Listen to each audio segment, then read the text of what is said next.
There we go. Good evening. We are at the home of Dave Dickey in Aitkin, Minnesota on September 23rd, 2020 to interview Dave Dickey and Dave Kanz, who work with Minnesota DNR cumulatively for a total of 83 years. I like to call them the Dynamic Dave Duo. So we're going to have the pleasure of visiting with them this evening. Let's start off by learning a little bit about your education. Would one of you like to start us off? So you're jumping around on the question. Well, I went to the University of Minnesota on the St. Paul campus. Let's see, and earned a bachelor's degree in fisheries and wildlife management, bachelor's of science. In 1965, I crammed a 4-year course into 5 years. That wasn't too difficult to do.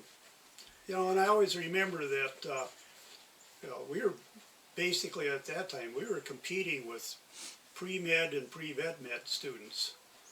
I can remember taking some classes like comparative animal physiology and organic chemistry, and I just wanted a passing grade to get the heck out of there. And those pre-med students, they wanted A's so they could go on to med school. So it was rather an interesting education. Okay, and yeah, I did kind of jump into education. If there's anything personal information before that that you want to add first, or Well, like where you were born or I grew up. don't. Yeah, that's kind of interesting because both my parents were born and raised in Minnesota, but I was actually born in, and then they lived there basically all their lives. But they went to St. Louis, Missouri for a while and came back.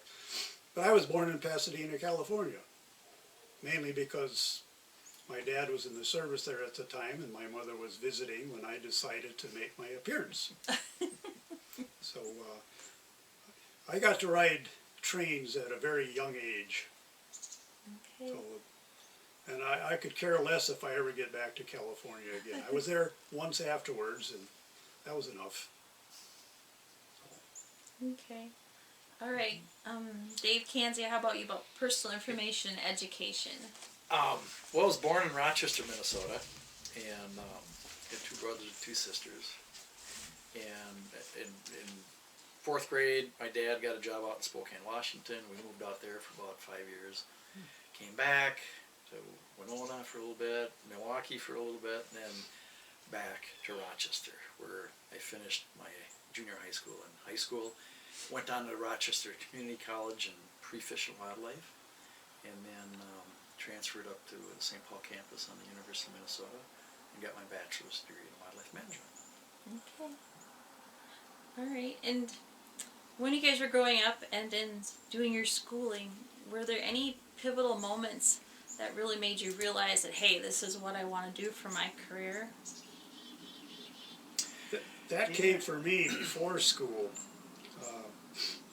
In 1958, we had a hunting trip planned to Montana. My dad and myself, my dad's brother-in-law and his son, my cousin, and my dad's dad.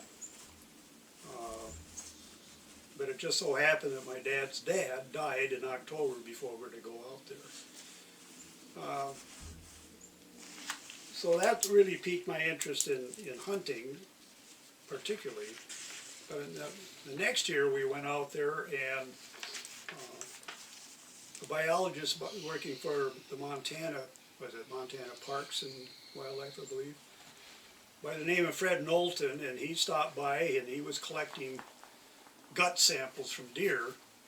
So we were able to take them out to gut piles that we had, the deer we got out there. So that really piqued my interest. In fact, later on when I got an interest in it, I wrote a letter to Montana, specifically to Fred Knowlton, to see, get some more idea about what the job was all about.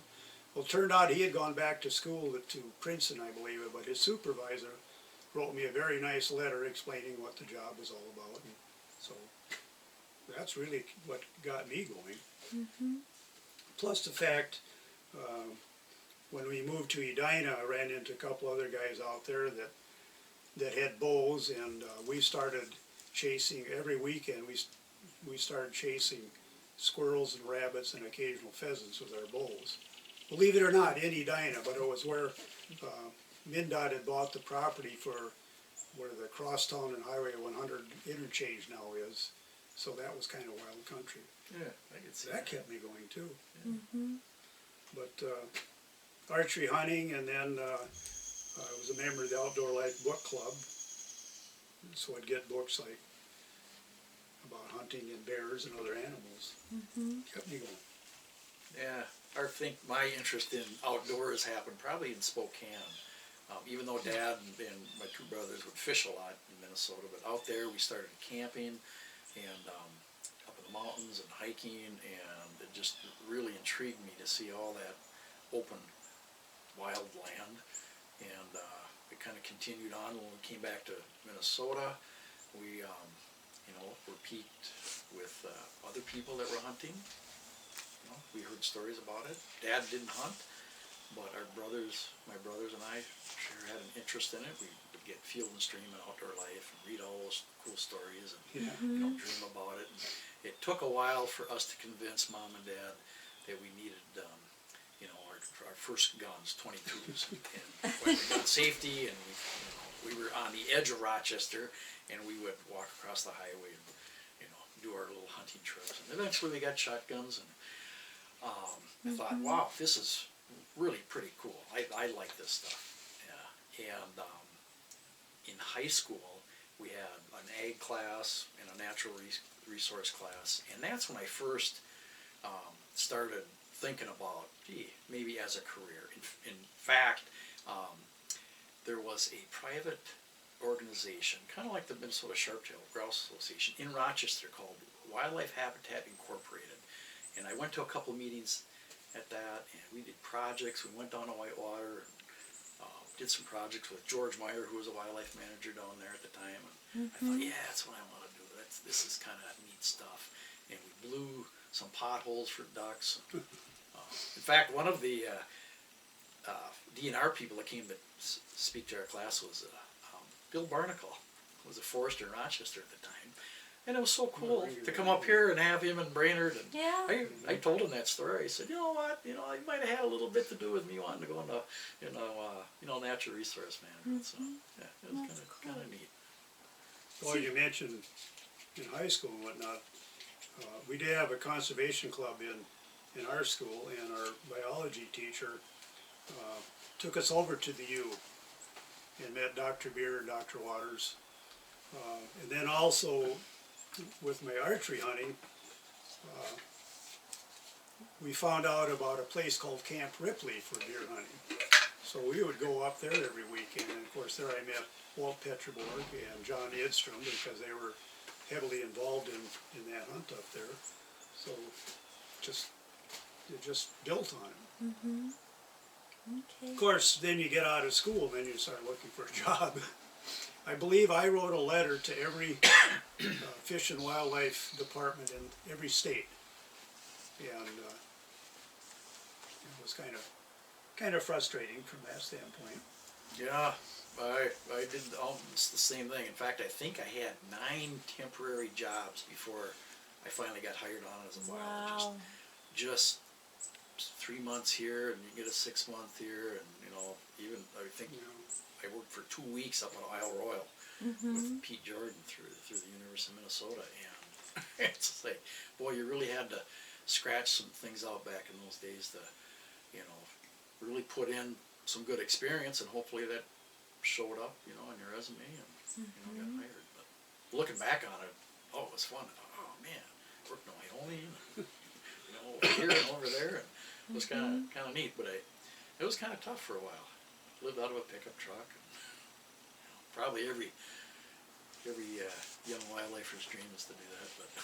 But glad it's over with. You've mentioned a few of the mentors you had along the way. Are there any other mentors that you'd really like to recognize? This is because these interviews are a really good way to capture information on those people too that we maybe didn't get to interview back then. Yeah, looking back in my college career, Pete Jordan was really a good mentor for me. Dan Frenzel, who was also who was our counselor advisor.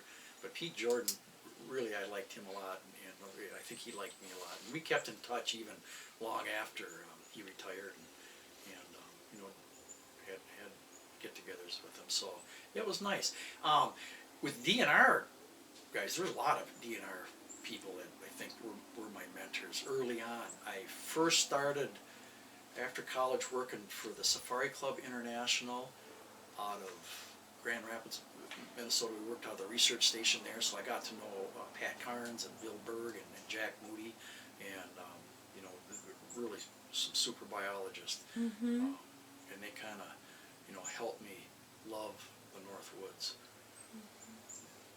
Well, I already mentioned Walt Petroborg and John Idstrom, but then when I started, I was working with people like Mike Casey and Dave Vassell, Don Ledeen, Roger Holmes.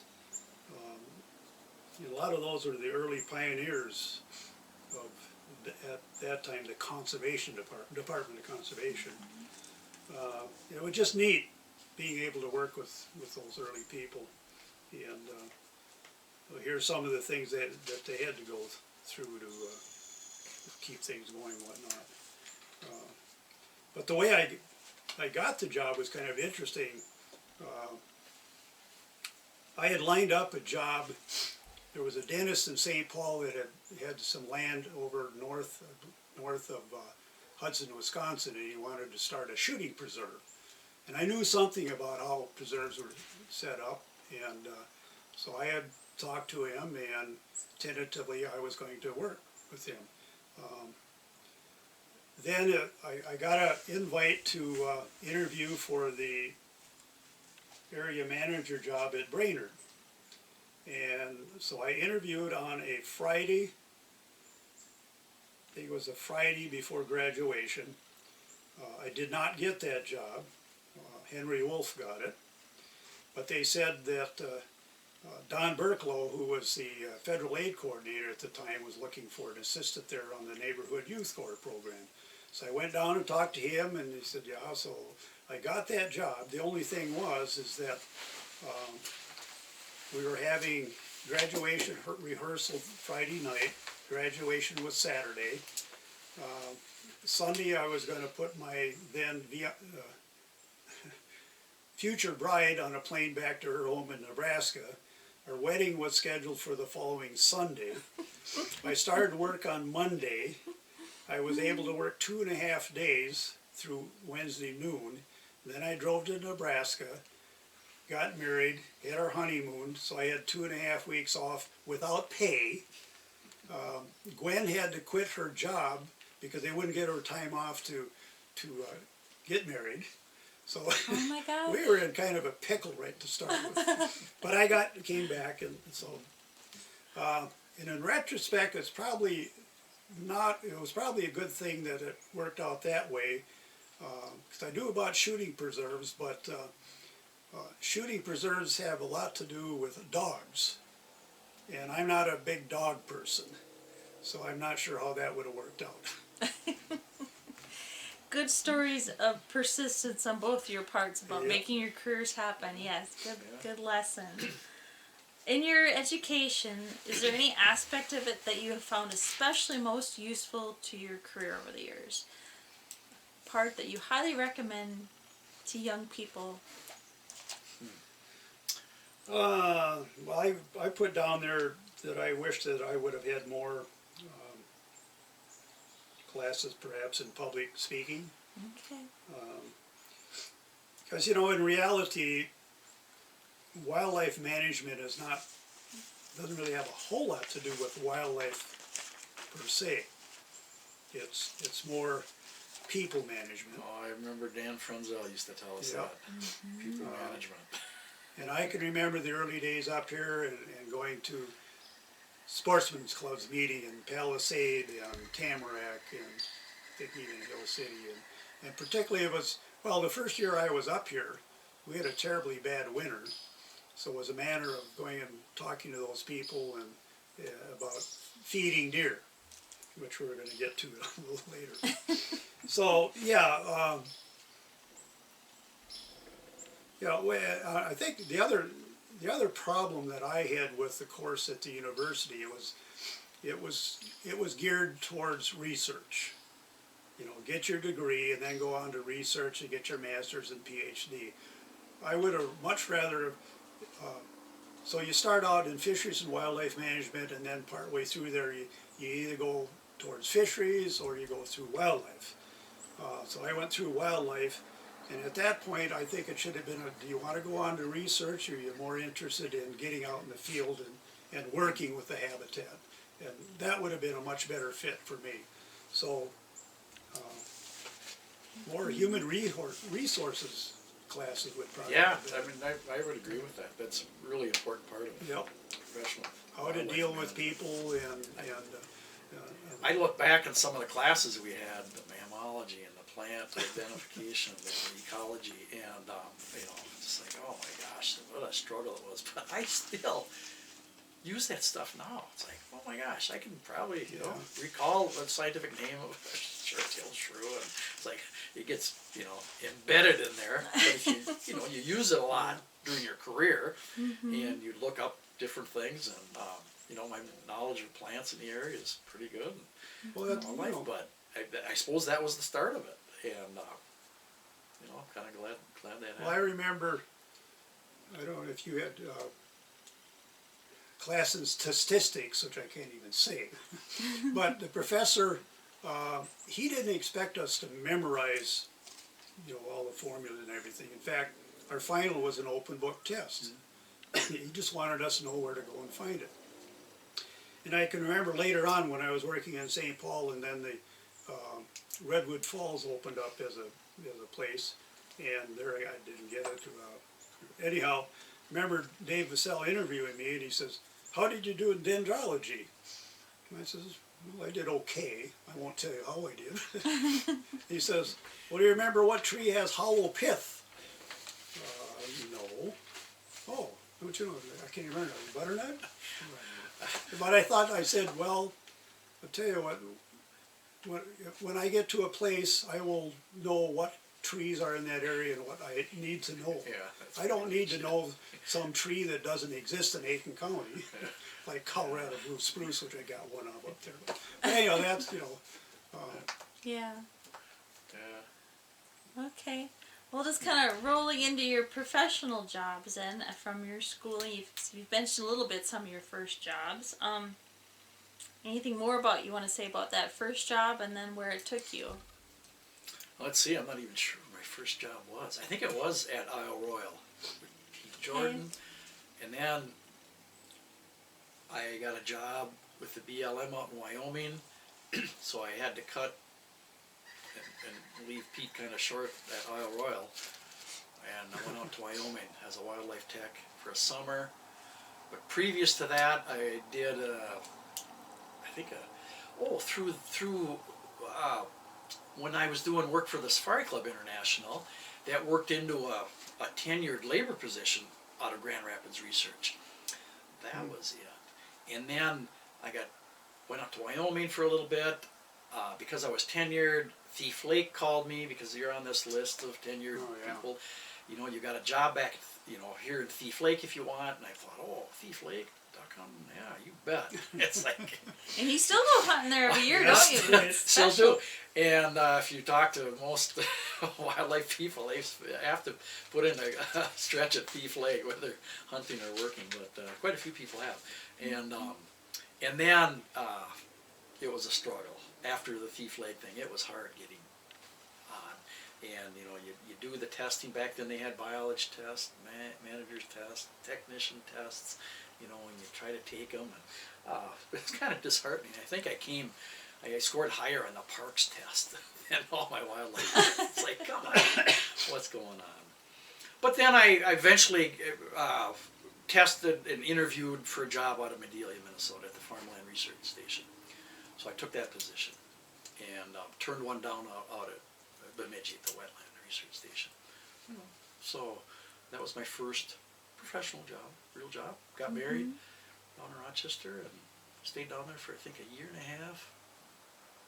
Yeah, something like that. And then this position in Aitkin showed up and I transferred back up to the forest and stayed here ever since. Okay. Good place to retire. Well, you know, you talk about all the tests you had to take for that. Yeah. When I was graduating in '65, the state had what was called the senior placement exam. And everybody took that, and like it was just kind of general question and whatnot. And it wasn't specific to my coursework. It was specific to the whatever. And then based on your course and everything, that qualified you for various positions. So it wasn't a test like they give now for whatever. So like I mentioned earlier, Don Berklow, he had that opening for the Neighborhood Youth Corps, and I coordinated that that was a youth program under LBJ, Lyndon Johnson, and his poverty programs and all that kind of stuff. And they hired youth that needed some kind of a job, and there was various crews around the state that did work in wildlife management areas and public accesses and that type of stuff. And I coordinated that for the I guess the whole department. And then that kind of wound down, and then I got transferred over to Lake Sounding, making the contour maps. And there was two of us, Ed Holton, I think, and he and I were in charge of that. And in the summertime, we had a labor hired, and I would go out one week sounding various lakes, and then Ed would go out the next week, so we'd flip-flop. Then after that, I got on the game lake survey. In fact, I did a lot of game lakes in the Rum River watershed. And then when Dick Wetterston became the director, he decided that we needed more people in the field, and like the feds do, they expect, the feds expect people to go around to different places. So Yeah. he opened all the stations, added some new stations, and wanted everybody to apply for various stations and whatnot. So I applied for, I think it was Ortonville, which had never been a station, never has. I think Buffalo, and I can't remember the third one. Then we had that bad winter, and Henry Wolf came down one day to the office, and he looked at me and said, Dave, he said, you know, you were the only one that put in for Ortonville, and nobody put in for Aitkin, believe it or not. And he said, I think I need somebody more in Aitkin than I do in Ortonville. At that time, that region went all the way from Wisconsin over to the Dakotas. You know, Wow. it keeps changing. I said, works for me. So the next thing you know, and like I said, we had that bad winter, so he arranged it that got me a truck, and I was able to go up there and spend the week and stay in a motel and work with Walt Petroborg and others. And before we moved up here, then we moved up here in June of 1970. Okay. So, and it's been ever since. All right. And so yeah, we figured it out. You've been here together 28 years. Your careers overlapped here in Aitkin. Okay. But see, Dave Dickey, you were here 41 years, and Dave Kanz 34 years in Aitkin. Wow. Okay. So I always think it's Yeah, kind and of. then for a part of that time, our supervisor was Dave. Oh my gosh, yeah. Dave Shad. He would there- call. The He two. would call up. He said, "Hi, Dave. This is Dave. Is Dave there?" Yeah. There was a time Very frame confusing. there with Dave Pauly and Oh. Dave Shad, and it's like, okay, fact, somebody this said- is crazy. There was a nursery rhyme book that they sent him. It was Too Many Daves. Dr. Seuss had a Yeah. Yeah. Oh yeah. Yeah, Dave a Oldfield. poem. Yeah. He said he would always too call many me a different days. name. Yep. All right, and I think it's always fun just to hear what people's pay was when they first started out I had compared no to what idea. people are now. Do you You remember? know, I save a lot of crap, and I probably had an old pay stuff, Probably my did first too. one, and I couldn't believe how low the pay was, because I knew other people that were graduated and had other jobs, and I'm going, oh my gosh, this is all they're paying. It's like, and when I started, I think it was 80% position. So I wasn't Okay. even a full-time employee. I Like- was worked, a 4-day week and a 5-day week. How many dollars per hour? Can Oh, you remember it gosh, all? it was probably a couple dollars, $6 an hour Yeah, or something. I don't know. Yeah. Not- I don't remember, all I remember is that, you know, back in my early days, it was entirely up to the legislature and everything to figure out the pay scales and all that. There was no unions or any of that. But I do recall that when I started, for some reason they had just put in a pretty good pay bump compared to what it had been. So for at that time it was a pretty substantial increase. But I don't remember what it was. But I do remember Joe Wilson up at Sandy Lake. Yeah, And when he started, and I happened to be up there one day and he had just gotten his first paycheck. He had just started, got his first paycheck, and he said it was barely enough to pay his one monthly rent. And he said, now I gotta wait for another check to buy groceries. But yeah, it wasn't really great to start with. But and I think that back to that a lot. And a lot of my buddies are the same age, and gee, most of them stuck with it. I mean, it was that important to stay in the field and put up with the low pay and do the best you can. And, Yeah. you know, we all look back on it and thinking, I probably made the right decision. It was a fun career. So over your careers, what were some of the key changes that you've observed over the decades? what number is that? It's like 5 notes. Number 15. 15. Sure, it's fun to listen to, the 20 years before I started. Yeah. And go, oh, wow. I guess one of the biggest changes I've seen over the years is it seems like there's more constant training and paperwork. Not much time for field work. Although the manager should have more help under him or her to help get the job done. Yeah.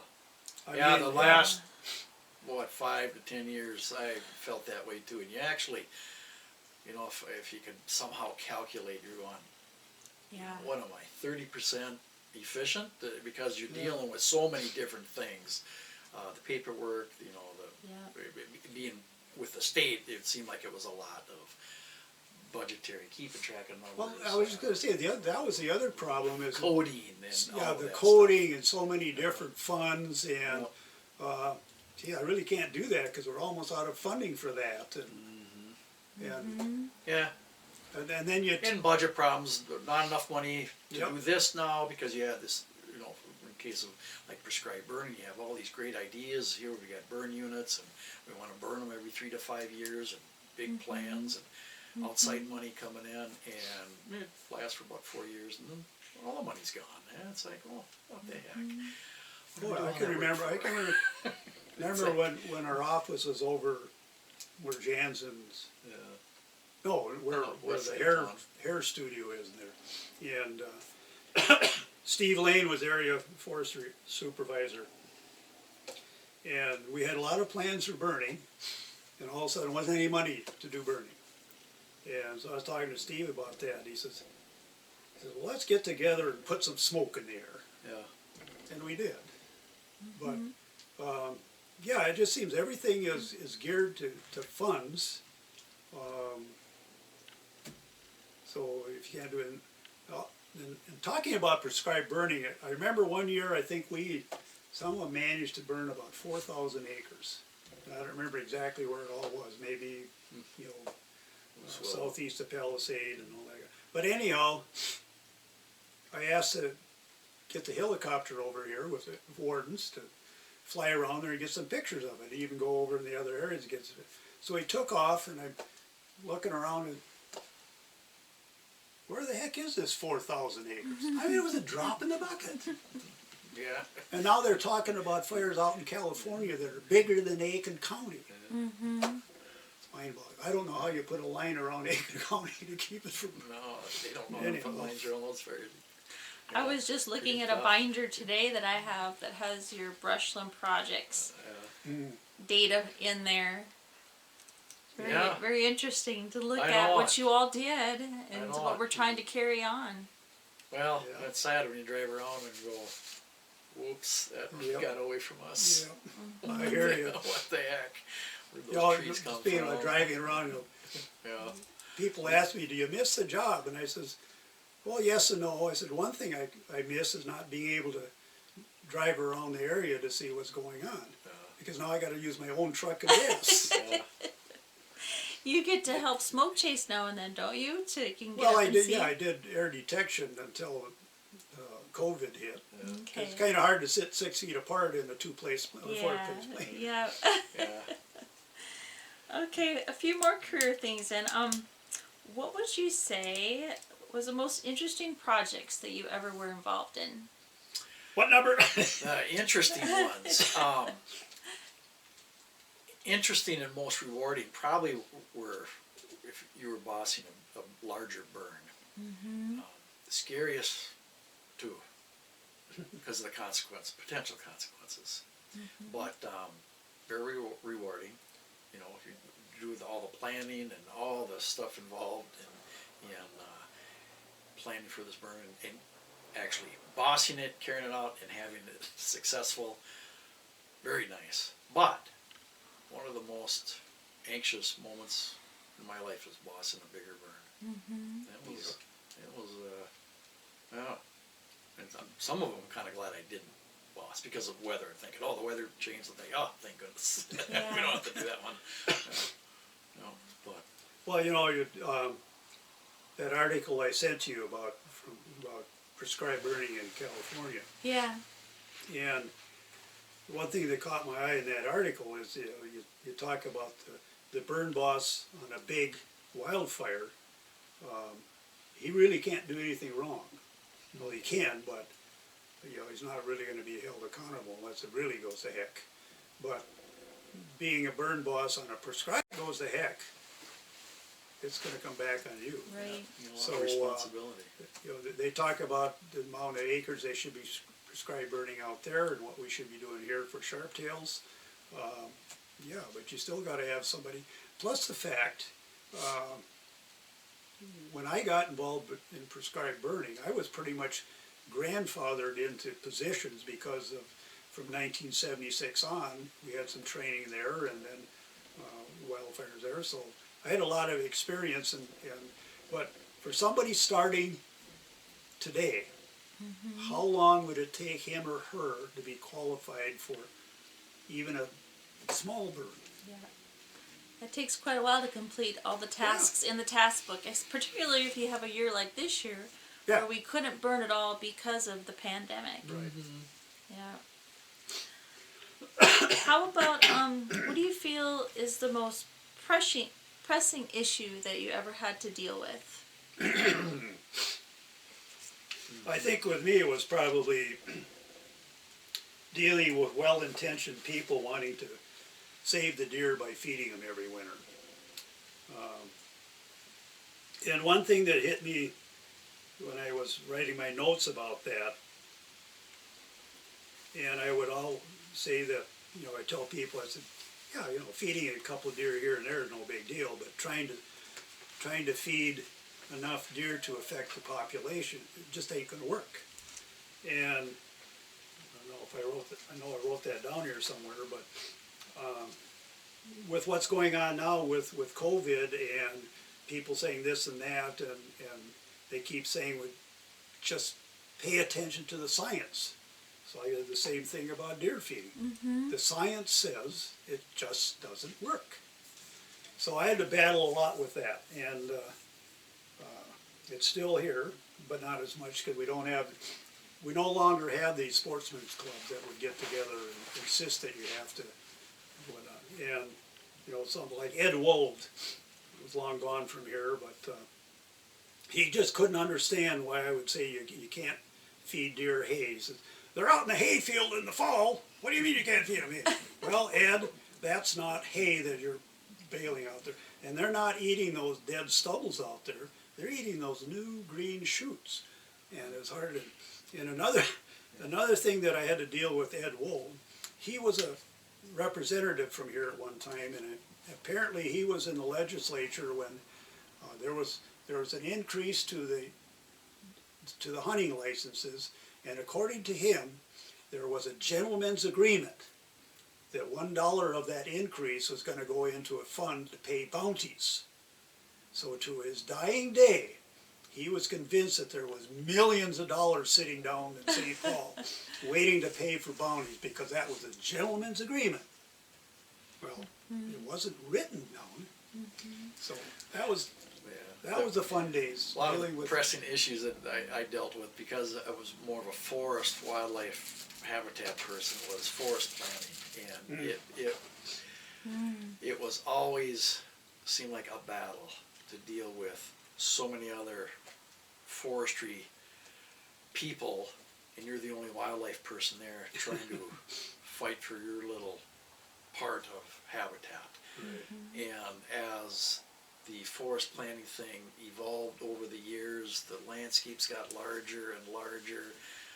Wildlife management areas got thrown into the timber mix, and it was, and I think it still is kind of a battle fighting those timber goals that the state has allotted from state lands. And going to meetings, and there were a lot of meetings, and we had other divisions involved with it too, and they had equal say in that land. It was public land, and I'm sure the managers still are struggling with that. Yep. They are indeed. Even though you try to understand the other's perspective of where they're going, I mean, your job was kind of like to help and improve wildlife habitat, and sometimes it didn't work. And, you know, some of those battles you lost, and you feel pretty bad about it. It's like, what happened? How did that happen? So. Yeah, it was, you know, I was involved with putting together the forest wildlife habitat guidelines and the policy, and that was kind of interesting because the director at the time decreed for forestry and wildlife to sit down and put together the policy and all that. But the interesting part about that is that particular director was a fisheries man, but he told us that, so we did. And who was that? I can't think of the one forester that was on the committee with us. But anyhow, we bring something up, and that's simply not true. We had to deal with that kind of stuff all the time. But it was a good plan to put together, and the guidelines. I'm not sure how much those guidelines are really used anymore. Probably not at all. Yeah. So if I were to walk in there and ask Troy Holcomb, I said, "Have you got a copy of the Forest Wildlife Habitat Guidelines?" What the heck is that? Probably if you asked the current wildlife guy, he wouldn't know either. Yeah. But the one thing that always bothered me was forestry and tree planting. Not so much what they did, but Joe Blow would come in and he's interested in getting some trees to plant. Oh yeah, here's the list, and just pick out what you want there, and they'll show up at such and such a time, and if you want a planting bar, we can give you that, or if you want the machine, you can browse that. Never ask them why. You know, where are you going to put them, and you know, what's your objective, and this and that. And today what we're dealing with is, and I see it all the time, going down to Forest Lake, a lot of times we'll go down to Princeton and then over to North Branch. Red pine all over the place. And none of it's being managed. And part of the problem is that a landowner has 5 acres of red pine that he planted, and it should be thinned periodically. Well, you're not going to get a logger to come in and thin 5 acres. So I got to give Troy credit. You know, he's trying to he's trying to get a group of landowners together so he can get somebody to come in and thin it. Yep. So, and why did they do it? For wildlife. And That's why it's nice to have foresters with a real interest in wildlife. yes, Like Troy. Amen. Yeah. I remember, Nice. It's always nice. And I always thought about, gee, how can we fix forestry? It's like, gee, if there were, half wildlifers, take an interest in wildlife habitat instead of just the timber dollar sign kind of thing. they're out there. And they are out there. And as I retired, the younger Yes. crew coming in, I was pretty impressed with them. Yeah, our I Aitkin thought- crew is pretty good right Are now. they? They are. Okay. They Yeah. they all enjoy So- hunting and fishing. And, Yeah. I mean, that was nice to see. yeah. So, But I remember, landowners, they want to do something for wildlife. And it's plant trees, dig a pond, and something, whatever. So, one day a guy called me up down by Malmo, and when they would, they're interested in doing something, the first thing I do is, where's your land? And I look at the aerial photo and said, well, yeah, whatever. So this guy, he wanted to dig a pond. So I looked on there and I said, yeah, you're by Deer Creek in there, and that might be okay. I said, and this is in the spring of there, it's just always kind of interesting. Everybody wants to dig a pond and plant trees. Oh, the trees are being delivered next week. Whoop, pull my foot out of my mouth. How But, about how about high points? Is there anything that you found especially rewarding in your career? Well, like I mentioned, the guidelines, and then increase in prescribed burning and structural habitat improvement. When I came up here, previous managers had set up wildlife management areas in the area with the express purpose of some type of waterfowl impoundment. And, in the early days, that was the name of the game. Waterfowl. Save the habitat. Yeah, Create pretty waterfowl much. habitat. yeah. So I got up here and there was all these projects hanging around here, so I was able to work on that. Built 5 miles of dikes at Kimberly Marsh, which completed other projects. The thing is, of course, today those things would not be built. Or, a lot of hoops we probably could have built them, but we would have had to restore some other kind of wetland somewhere else. But that was, I was proud of those things, what we got done. As I was gaining in years in my career, finally some people would retire, like Mr. Dickey here, and then Gary Drotz finally retired, and I thought it was real rewarding for me to be, at the time that I was just acting supervisor with an expanded area. I had Aitkin County and Crow Wing and half of Cass County, huge work area, but it was pretty rewarding, and it Yeah. didn't last that long, and I was close to retirement anyway, but yeah, it was very nice. But I do have to say, one of the most rewarding things happened was also because of Mr. Dickey here.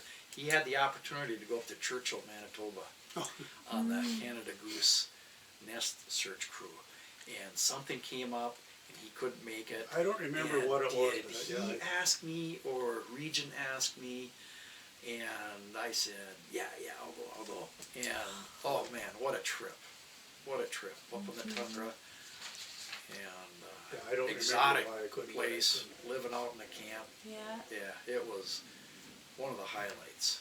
People still get covet paid. getting to do that. Yes, Yes. I know it. Yeah. And the few people that I know that have done that, they're all thinking that was pretty neat. I just thought of something I just completely forgot about, and it was very rewarding, is that in early days we had the Lake States Deer Group, and we met, rotated between states, Minnesota and Wisconsin, Michigan, Ontario. So I got to go to quite a few of those meetings, which are very rewarding to talk to other managers in different states. And like I remember one Wisconsin manager saying, yeah, he he was in favor of feeding deer in the form of 308 bullets. But Yeah, we went together, a bunch of Minnesota people to Lake Thessalon, Ontario, I think. well, we were out And it was like, Algonquin. it's like, wow. We were that was to kinda- there. Well, we drove to which is across the border, and then we flew. But anyhow, there was going to be a meeting in Wisconsin. I think it was in Hayward, and I wasn't slated to go, but I did talk to the people that could I go if I get my own way there. So the wife and I drove there, and I don't remember if I think I got paid time or whatever, but I did go to those meetings. But that's the meeting that Wisconsin told us, whatever you do, stop baiting in your state before it gets started. So they told us all kinds of stories, like one warden said, well, nobody shines in Wisconsin anymore because they just, have a bait pile in their backyard. They knew of one farmer that had a motion light so that when the deer showed up, the light would come on. Not on the deer, but in his bedroom. So it would wake him up so he could go out and shoot a deer. So we got back, and Leroy Engel was the honcho on the habitat at that time. Yeah. So we got legislation banning baiting. And the ironic part about that is that we didn't realize how much baiting was going on, mainly from archery hunters up in the northeast part of the state. So that, to me, was very rewarding. That's Yep. a good story, yeah. Still going on. But we don't Read have those those, CO reports. That we don't have come those up. meetings. We don't have that group anymore, so there's no Yeah. exchange. Yeah, it And- is sad that we don't have state to seed meetings Well, a anymore. lot I of think times- some of the researchers do. Yeah. But boy, it was neat to have the Great Lakes Deer Group meeting because you had, Manitoba, Ontario. Yep. But unfortunately, a lot of times, like you say, if it was here, and maybe one person from Michigan could come, because the bean counters looked at it. Well, that's too much of a perk for those people. We can't have them going out of state to talk to other people and getting bad ideas. Yeah, over the years, those trips really slimmed down. Yeah, I don't know what happened. It just kind of died. How about some of your humorous experiences over those years? There's got to be a few things that stand out that were pretty funny. Nothing came to mind from the wildlife standpoint, but a lot of things came to mind when I was working with various wardens. One weekend of the deer season, I don't remember if it was the middle weekend or last weekend, I happened to stop down I was driving around it so we could go around in the weekend, and it was a Sunday, and I got down to Malmo, and Dwayne Lotka was there. And we got to talking, and I said, well, why don't I ride around with you a little while? He said, okay, fine. And they had cars back then. So we took off from Malmo and headed over on Highway 18 along the North Shore of Mille Lacs.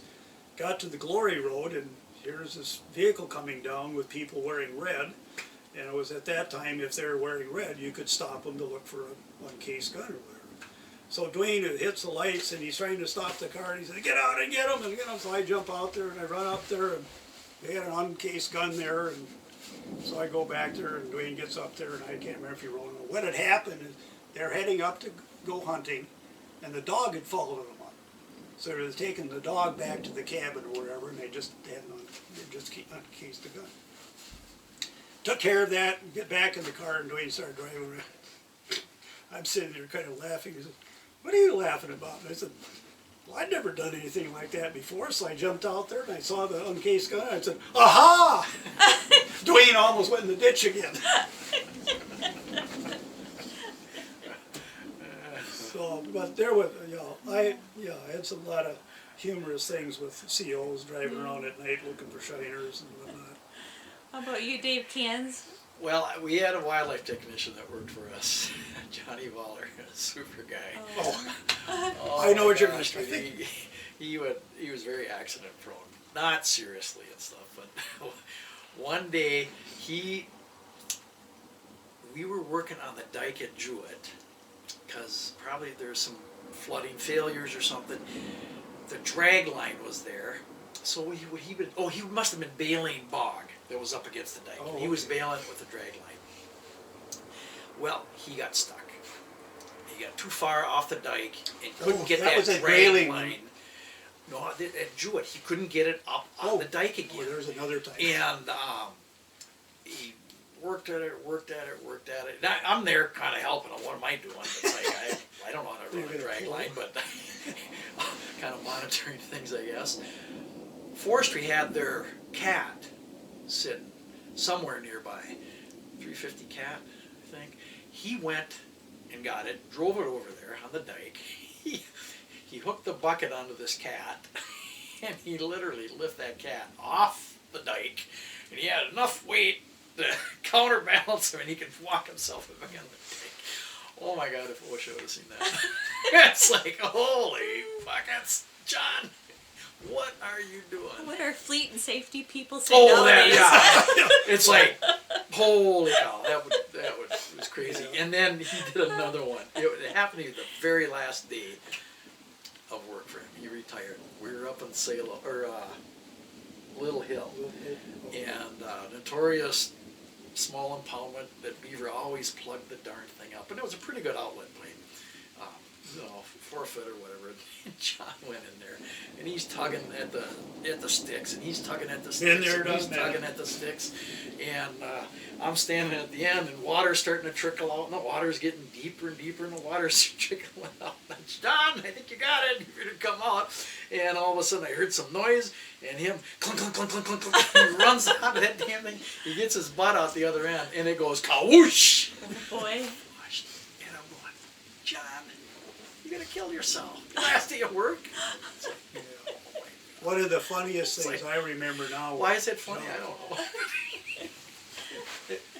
We're doing roadside deer checks up at Cotton, and the station wagon pulls up, and it's Governor Perpich and his wife. Hi guys, what are you guys doing? And Jim Snayweiss was. So Jim started talking about, yeah, we would do this and that. And we could look at the teeth, and and Perpich was a dentist, so and look at the teeth and the age, and he said, well, that's really kind of neat, guys. He says, well, carry on. I'm glad to meet you and everything. And he gets in his car and away he goes. And John says, who the hell was that? I said, John, that was the governor. Yeah, good old John, but he was a good worker. Mm-hmm. He would figure things out. And there was something one day back in the shop, and he said, well, if we had a side grounder, we could do this. Or maybe I said that. And he says, yeah, we got a side grinder. He picks up the bench grinder, picks it up, and uses it. Instead of, a bench grinder, he picks up the whole thing and grinds away. Good old Yeah, innovative we do farmer. things. Yeah. They're pretty think- valuable. Our laborers and technicians, those handy people, I don't get recognized enough for how valuable they don't. are. No. And you think about, yeah, I want a job like that. After you become manager, going, this is like, fix things. I remember one time when Jay Janicek was my supervisor, and he called, we were trying to figure something out. And it might have had something to do with John's time or whatever. And finally I said, well, I think I know how we'll take care of that. And Jay says, well, how's that? And I said, you really don't want to know. Just accept the fact we'll get it done. Well, I know you are both family men. You want to share anything about how your career affected your families, or you got your families involved in them? And I know you're both busy grandpas also. And it's starting to thunderstorm, so Hey, make sure yeah. we talk real It's loud. good noise in the back. Yeah, Yes. Yeah. well, what question I do? I had some good notes on that, but anyhow, got 2 girls. None of them are into wildlife. Daughter Jennifer went to Morris, and she did take a class in wildlife there and compared my area to the area out there was, I think it wasn't John Sharp at the time, it was after that. But in those days, I was able to take them with me on various things. It's kind of hard to do that today, I think. Unauthorized people and that. But, took them on a woodcock singing thing one night, and I told them, you know, what they do and what it's going to sound like and everything. And so we got to the first stop, and I told them, well, you sit here and quiet, had the windows down. I got out there and listened. Didn't hear anything, and I get back in the truck and, what are you, well, we heard them. No, you didn't. So, I don't know if you remember at my retirement thing when Jennifer talked about pulling the stocking cap over her head, and then I drove into the ditch. Oh, no. So that, but I think because of that, they had an appreciation for wildlife. So, yeah. I think my kids all have a good appreciation of wildlife. My oldest daughter, Kelly, engineer, lives in Minneapolis, and she does a lot of running around Minnehaha Park. And if she sees turkeys and owls and coyotes and stuff, she'll always text me and tell me what she saw. And pretty neat. It was very nice this weekend. I took her middle kid, Karina, a daughter, out grouse and woodcock hunting with me.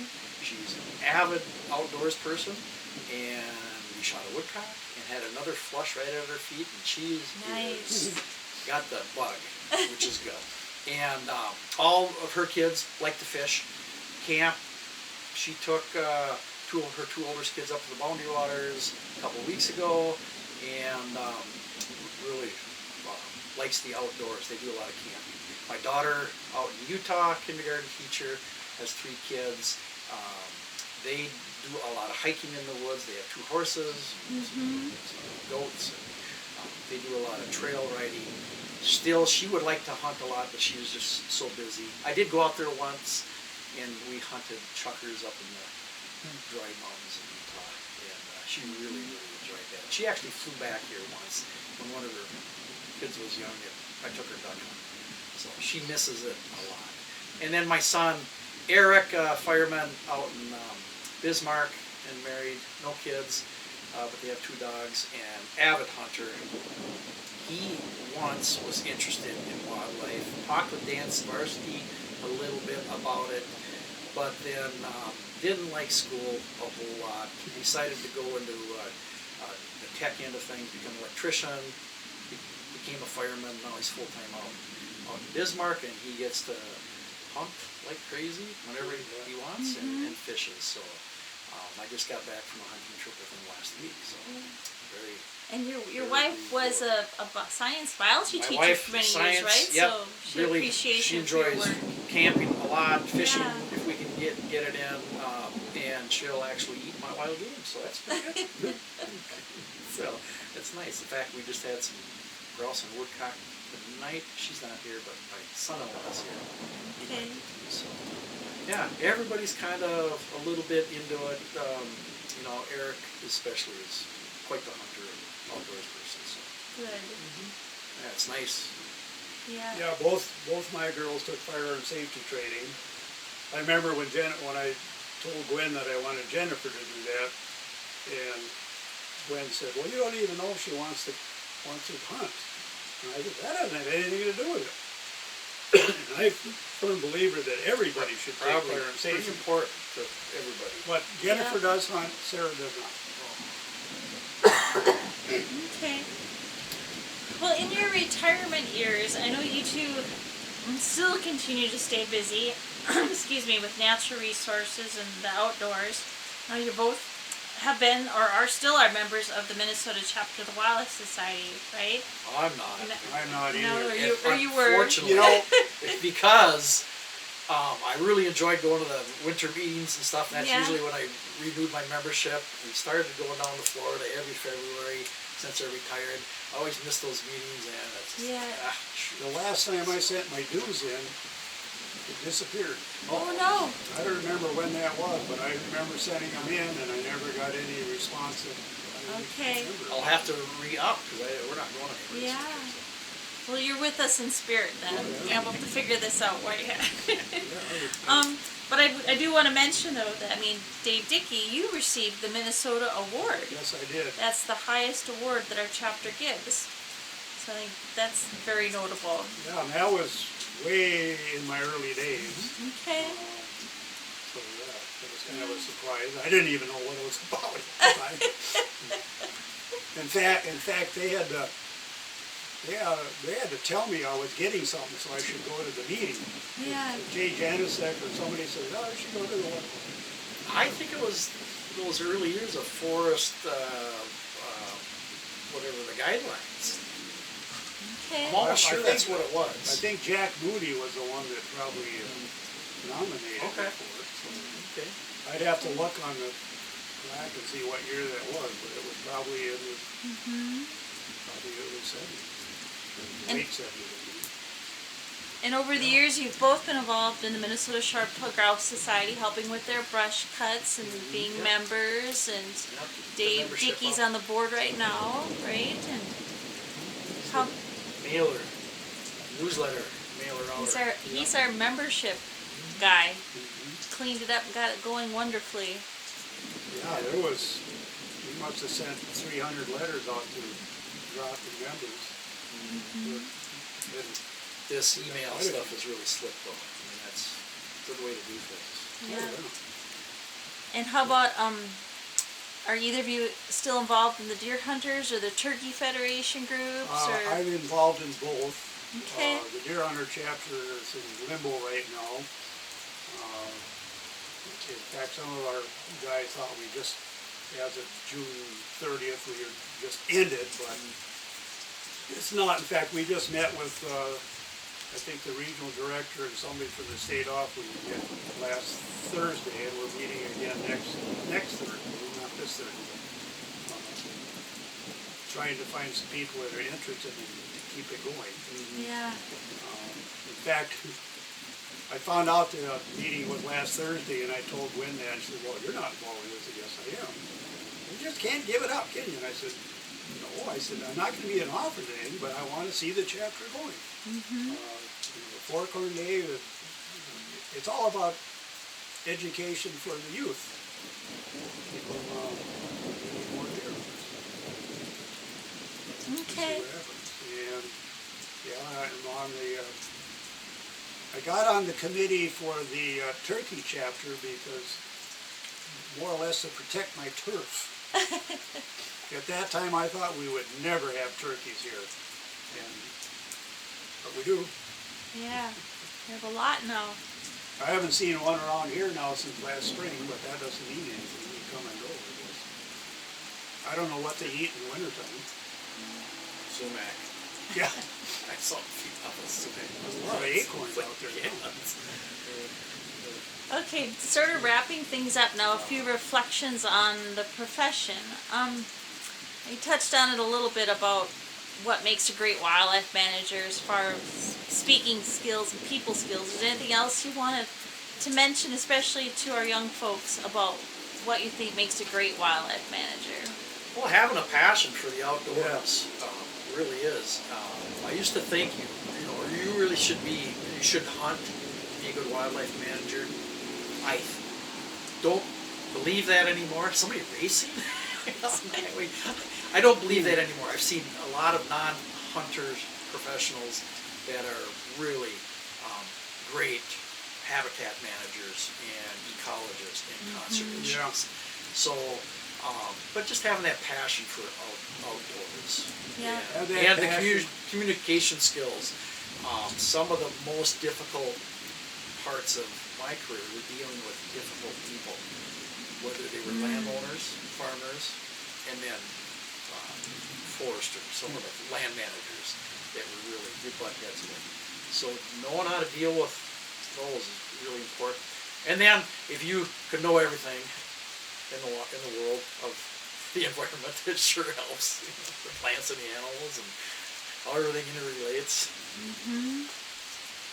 I said that you shouldn't be afraid to go all out. And I think another key point is not looking forward to an exact date for retirement.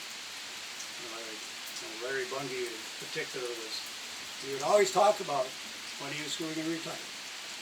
And, he was a good forester. People that know when they're going to retire and looking forward to retire, they're not giving it their all for their work. They should have a desire to make a difference to the wildlife and the habitat and not do it for the pay. Like you say, you gotta have a passion. Mm-hmm. It's not all about pay. But the future, I don't know how good it is. We talked about this before, because the funding sources are dwindling. Yeah, that does worry me. The traditional funding sources for wildlife management has been license fees. And even though that is kind of changing, you wonder if that much money is going to be out there and this continued effort for this kind of wildlife is going to really happen. So I don't know. I do worry about that. Yeah. Well, I don't think we're going to be able to pick up our hunting numbers. It just doesn't. yeah. I just don't see it in the cards. We try a lot. Feds do, state do, try to get the youth out, shooting sports. All of that is wonderful. But boy, is there just too much competition? I don't know. It's tough, and it's almost like if I can work on my grandkids and get a couple of them hunting or more, I guess that's all I can do right now. I just happened to think that earlier this summer, Bob his son-in-law got a new mower, which kind of bugs us because kids going to college and where's the money coming from? Anyhow, so Joe decided, and my grandson decided he was going to do some fishing. And so all of a sudden I get this text on my phone and said, "Grandpa, how come I had to pay, what is a fishing license? $34 for a fishing license." And that kind of threw me, and I wrote back to him. I says, "Well, it pays for the fisheries managers and toll and all the kind of things." And he wrote back, "Oh, I didn't know that." So if the people look at the license fees as what's it for, and they don't know. Yep. It's all used wisely. Is there anything in particular that gives you hope for the future of our profession? I think the desire is still there. There are a lot of people interested in the environment and conservation. I mean, that does give me hope. How wildlife management profession is going to look like in the future, I don't know. But I think there'll always be people protecting land, buying more land, making habitat improvements. Yeah, I don't see a problem with that. It's just going to look different. But that last increase we had, I can remember Ward Julian was concerned about, is that money going to be putting boots on the ground? And unfortunately, I don't think it did. Because you got all these coordinators in St. Paul heading up these programs. So, you still don't have a regional supervisor out of Grand Rapids, do you? We still have an acting one. Yeah. And an acting chief. Yeah, and the chief is acting. Yeah. I didn't know that. Yeah, for months now. Acting chief? Dave Oldfield is the director. Mike Larson is the acting chief. Oh, okay. You're right. Yeah. Okay. Yeah, and it's going to go on for some months yet. We're in a hiring freeze. Yeah. Because of the COVID impacts and Yeah. economy. Yep. Yeah. Okay. Is there anything that we've missed? Any last things you'd like to share or say? Well, I'll probably lay in my bed tonight and think of a bunch of things. I won't get any sleep. I think it's a wonderful career. Yeah, I do too. In Well, the spite last of some of the negative things that are out there, You know, the pay probably isn't as good as, you know, I mean, it's probably never gonna be as good as 80% of the people coming out of college, but boy, if you've got the desire and How many times, it's a good field to go into. Whether it's with the state, how federal, many times I was, at a professional thing, like a doctor or dentist or lawyer or whatever, and, oh, what do you do? Is area wildlife manager, which they don't know what that is. But, oh yeah, I was kind of interested in that, but I decided to go with it. Yeah, because he wanted more money. But I said, was more than a job. It was my life. Yes. it is funny, even after I've retired and, you know, you're talking to other retired people and they ask, you know, what you did for a living. Boy, there's a lot of people out there that really are interested in what you did. It's like, really? Yes. That's kind of neat, Yeah. you know? So, yeah, Well, that's a the good career to go into. The thing I always ran into is, you know, if you ask somebody, work for the department manager, oh, what do you do? I said, I'm a forester. And they think, oh yeah, you sit up in the fire tower and look for smoke. Or I'm a game warden. Oh yeah, you enforce the game and fish laws, but there's a lot more than that. Fishing there. I'm area wildlife manager, and I have never been able to come up with a concise thing to say to somebody that way they would understand what I did. Yep.